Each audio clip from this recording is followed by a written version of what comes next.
Hello. This week's Torah portion is Bereshit, in the beginning. We are beginning a new cycle in Torah study and a new year full of seasons and holidays, celebrations and remembrances. Many holidays depend on the season. For example, the Torah says, quote, "Guard the month of the spring and make the Pesach offering then." This means that Pesach must be celebrated in the spring. All three pilgrim festivals, Pesach, Shavuot, and Sukkot, are tied to agricultural events. Shavuot is Hag HaBikurim, the festival of first fruits.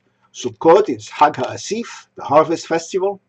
So the overriding consideration in building a Jewish calendar is to make sure the holidays are celebrated in their proper seasons. In olden days, the Sanhedrin had to decide when the month and the year would begin and when the holidays would be celebrated based on the visual observation of new moons in the land of Israel. The testimony of witnesses determines the time of the new moon, Molad, and the practice of observing a second day for holidays, just to be sure, was instituted. However, nowadays we have a permanent Jewish calendar, Haluach HaIvri, derived from hundreds of years of observations and records. It is purely mathematical and requires no new observations.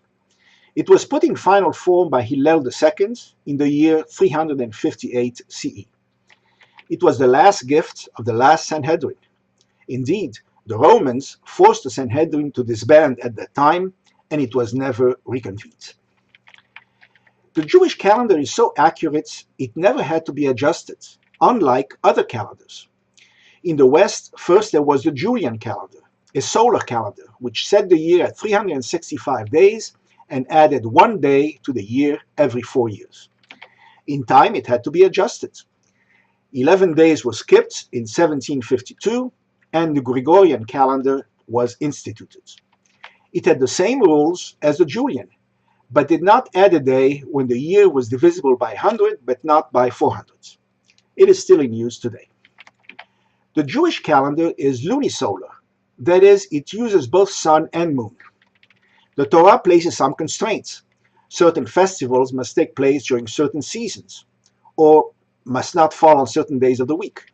For example, Yom Kippur must not precede or follow Shabbat, as this would mean 2 consecutive days when one is not allowed to cook or bury the dead.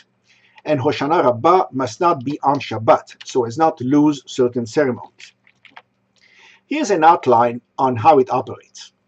The average lunar month is 29 days plus 12.734 hours, or about 29 and a half days. So 12 months is about 354.37 days, about 11 days short of a year. Therefore, we need to provide for about 11 more days per year to preserve the seasons. The calendar adds a 13th month of 30 days, Adar the 1st, 7 times every 19 years. These leap years are years 3, 6, 8, 11, 14, 17, and 19. A leap year is called a pregnant year in Hebrew, Shana Me'uberet. In leap years, the regular Adar, meaning the one with 29 days, is the second one, Adar the 2nd. So Purim is always in Adar the 2nd. This is not enough. More adjustments are needed and are provided by changing the lengths of some months. The months normally alternate between 29 and 30 days. The full months, those of 30 days, Maleh, are Nisan, Sivan, Av, Tishri, Kislev, and Shevat. The deficient months, those of 29 days, Haser, are Iyar, Tammuz, Elul, Heshvan, Tevet, and Adar. The adjustments are made by changing the length of Kislev and Heshvan. The years alternate between full, Shelema, where Kislev and Heshvan both have 30 days, regular, Kesidra, where Kislev has 30 days and Heshvan has 29 days, and deficient, Hasera, where Kislev and Heshvan both have 29 days. In full months, Rosh Chodesh is both the 30th day of the previous month and the first day of the next month, because the new moon straddles both days. Because of these small adjustments, a full cycle repeats exactly, not every 19 years, but every 689,472 years. Now, Rosh Hashanah is the only holiday to fall on the first day of a month, before the permanent calendar to be sure of the time so as not to rely on last-minute witnesses for such a major holiday, Jews always celebrated for 2 days, even in Israel. This also made sure that the shofar could be blown even if one of the 2 days is Shabbat. For this last reason, Rosh Hashanah is still celebrated for 2 days in Israel. The basic Jewish unit of time is the helek, or 1/18 of a minute, which is about 3 1/3 seconds. There are therefore 1,080 halakim in 1 hour. The Jewish week goes from Sunday to Saturday, in Hebrew from Yom Rishon, or day 1, to Shabbat, or day 7. The Jewish day ends when 3 stars are seen in the sky.